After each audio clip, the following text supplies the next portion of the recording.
Mga kaibigan at mga kabahagi, nagsisilbing tagasagip o tagapagligtas natin ang mga alarm clock, lalo na kapag himbing na himbing mula sa pagkakatulog.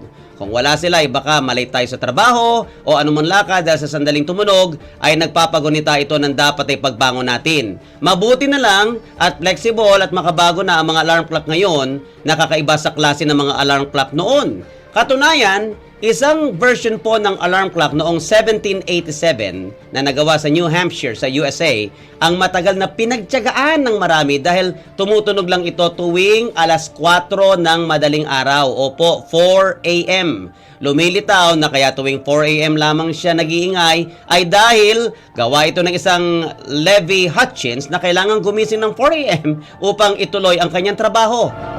Wala pong ibang oras na ito'y nag-a-alarm sa loob ng mahabang panahon na sinisikap pa ni Hutchins na ito ay ma-improve upang mapagana sa ibang oras na dapat siyang tumunog at manggising. Yan po ang mga pangunahing impormasyon, ang mga trivia, tips